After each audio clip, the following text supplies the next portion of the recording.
তো চলো আজকে তোমাদের সাথে শেয়ার করি মিক্সড ফ্রাইড রাইসের রেসিপিটা।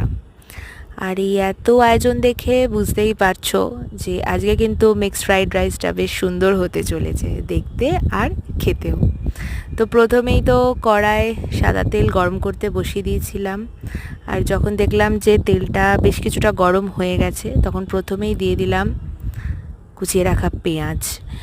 পেঁয়াজটা বেশ খানিকক্ষণ একটু ভেজে নিয়ে দিয়ে দিয়েছিলাম ক্যাপসিকাম কুচি আর বিনস কুচি।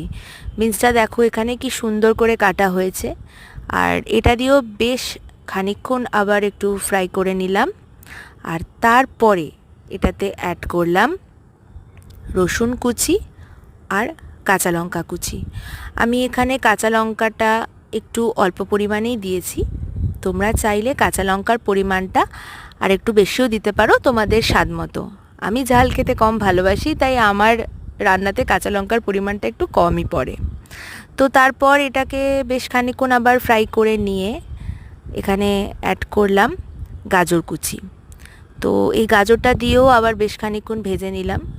যদি তোমরা একটু মোটা শেপের গাজরটা কাটো তাহলে তোমরা বিনস দেওয়ার সময়ও গাজরটা দিয়ে দিতে পারো। আমি খুব সরু করে কেটেছিলাম বলে একটু পরে গাজরটা দিয়েছি। আর তারপরে অ্যাড করেছি রসুন পাতা। এই রসুন পাতাটা দিয়েও কিন্তু একটুখানি ভেজে নিলাম। এটা গন্ধ এবং স্বাদ দুটোকেই সুন্দর করে তুলতে সাহায্য করবে।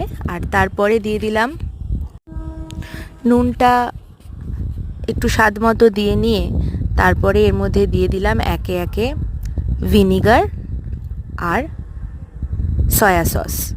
তো এটা দিয়েও বেশ হালকা করে একটুখানি নাড়িয়ে নিয়ে তারপর দিয়ে দিলাম আগে থেকে ভেজে রাখা ডিম, চিংড়ি মাছ আর চিকেনের টুকরোগুলো।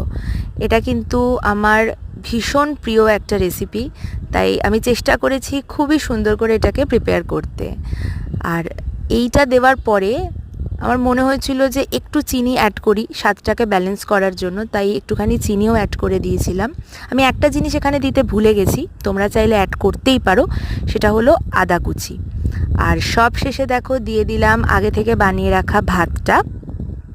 আর ভাতটা দেওয়ার পরেও কিন্তু বেশ খানিকক্ষণ আমরা ফ্রাই করে নিলাম, কারণ এটা ফ্রাইড রাইস। তো আর এই হচ্ছে ফাইনাল লুক। আমি আরেকটুখানি রসুন পাতা ছড়িয়ে এটাকে সাজিয়ে নিলাম নিজের মনের মতো করে। আর বুঝতেই পারছো এই মিক্সড ফ্রাইড রাইসটা তৈরি হওয়ার পর কী দিয়ে খেয়েছিলাম। হ্যাঁ, অবশ্যই আমার আরেকটা প্রিয় আইটেম চিলি চিকেন দিয়ে।